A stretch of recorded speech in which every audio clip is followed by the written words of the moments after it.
Salut à toi, bienvenue dans cette nouvelle vidéo, faire un bilan avec soi-même. Aujourd'hui, on va voir 3 questions que tu peux te poser régulièrement. Ces questions sont à but introspectif, donc de savoir qu'est-ce qui se passe à l'intérieur de toi. Quand tu répondras à ces questions, je te conseille de te mettre dans un endroit calme, de le faire toujours honnêtement. Tu n'as rien à prouver à personne, il n'y a pas de bonne réponse ou de mauvaise réponse, c'est comment toi tu te sens à ce moment-là. Et très important de le faire régulièrement.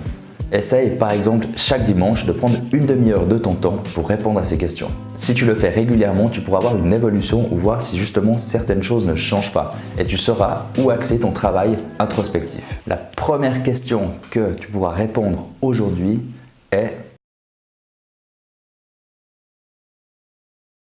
comment se ménager des sas de décompression? Pourquoi j'ai choisi cette question? Car on sait que le stress est quelque chose qui touche beaucoup de personnes. Et ce qui se passe, c'est que très souvent, les personnes qui sont touchées par du stress ne savent pas comment se créer des moments pour pouvoir décompresser. Et surtout de le faire de manière positive. Car aller se bourrer la gueule le samedi soir ou prendre des drogues ou boire une bouteille de rouge le soir en rentrant du boulot, oui, ça décompresse, mais sur du long terme, ça va plus te causer du mal que du bien. Donc réfléchis à ça. Comment est-ce que toi tu fais actuellement pour décompresser? Qu'est-ce que tu crées dans ta journée? Quel temps tu t'offres à toi justement pour pouvoir souffler un peu? Est-ce que déjà tu t'offres ce temps-là? Est-ce que tu te rends compte que tu n'arrives pas à mettre ces choses en place? Et si tu le fais déjà, qu'est-ce que tu as mis en place? Est-ce que tu fais du sport? Est-ce que tu fais un art, du dessin? Est-ce que tu fais de la danse? Voilà, réfléchis à ça et demande-toi comment tu pourrais faire pour créer justement ces espaces pour pouvoir souffler un peu. La deuxième question: qu'as-tu fait aujourd'hui pour faire croître tes qualités? Donc ça, j'en ai déjà un petit peu parlé dans la vidéo sur la confiance en soi, mais c'était important pour moi de souligner que chaque jour, on fait des choses, nos actions, nos choix sont faits aussi pour faire accroître justement nos qualités et on ne s'en rend pas forcément compte. Donc, prends le moment, revis ta journée, ou si c'est le matin, revis ta journée d'hier et dis-toi au final, donc tout ce que tu as fait dans une journée, donc on est debout quasiment entre 14 et 16 heures, si tu ne trouves pas, ne t'inquiète pas. Ce n'est pas des choses que l'on fait naturellement. Ces questions-là, la plupart des gens ne se les posent jamais. Et c'est pour ça qu'il faut prendre l'habitude et vraiment prendre du recul sur ce qu'on fait. Souvent, les qualités, au final, c'est des choses qui sont innées et donc on ne se rend pas forcément compte. Donc, ne t'inquiète pas. Fais-le calmement et prends ton temps.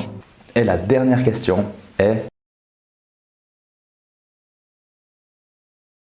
que puis-je dire de mon état intérieur? Celle-là est très importante aussi car elle va te permettre de te situer à l'intérieur de toi. Comment est-ce que tu te sens aujourd'hui? Cette question sera aussi très importante et te demandera encore plus d'être honnête avec toi-même.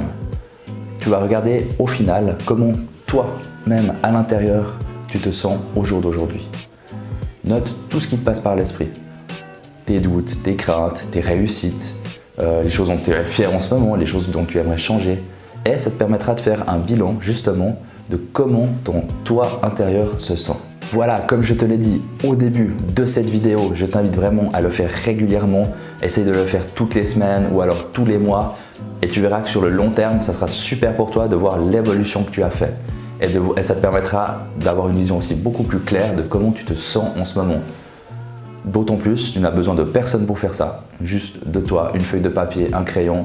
Je te conseille aussi vraiment de le faire par écrit, c'est le fait de poser des choses permet aussi d'avoir une trace que de juste le répondre par oral devant ton ordinateur. La semaine prochaine, ce sera la suite de cette vidéo, donc ça sera 3 nouvelles questions, toujours sur le thème faire un bilan avec soi-même.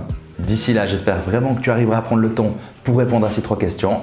Et je te dis à la semaine prochaine!